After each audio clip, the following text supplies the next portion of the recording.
And of course, one of Kennedy's passions was health care. Could his death, in fact, spur Congress to pass a health care reform bill? CBS News congressional correspondent Nancy Cortez has more from Washington. Nancy, good morning. Good morning, Russ. Kennedy's death, in a way, gives new life to health care legislation, which has really taken a beating over the past few weeks at town halls across the country. Supporters of health care reform say they're going to fight even harder to achieve Kennedy's dying wish, universal health care, with Senator Robert Byrd of West Virginia even suggesting that the legislation be named after the late, great lawmaker. We've got a real health crisis. For 4 decades, Senator Ted Kennedy fought to provide what he saw as a right for all Americans, health care. In 1970, Kennedy introduced the first universal health care bill. And years later, he would refer to universal health care as, quote, the cause of my life. We will break the old gridlock and guarantee that every American, north, south, east, west, young, old, will have decent, quality health care as a fundamental right and not a privilege.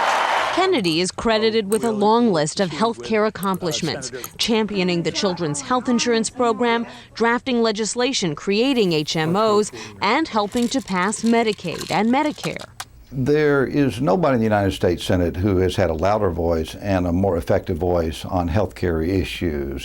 His crusade in many ways was personal. The father of 3 watched 2 of his children battle cancer.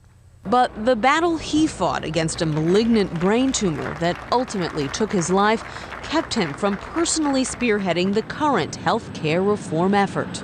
I have little doubt that we'd be even farther along. There is something about Ted Kennedy's ability to bring sides together, to keep them at the table, to keep pushing and urging and cajoling and persuading and ultimately getting across the line. Now that he's gone, Senator Kennedy's health reform allies say they plan to work even harder to get a bill passed.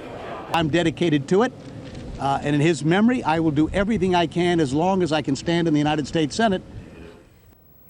One problem, Democrats and Republicans are as divided as ever over health care reform, and the lawmaker with the greatest flair for finding compromise is no longer with us, Russ. Nancy Cortez in Washington, thank you very much.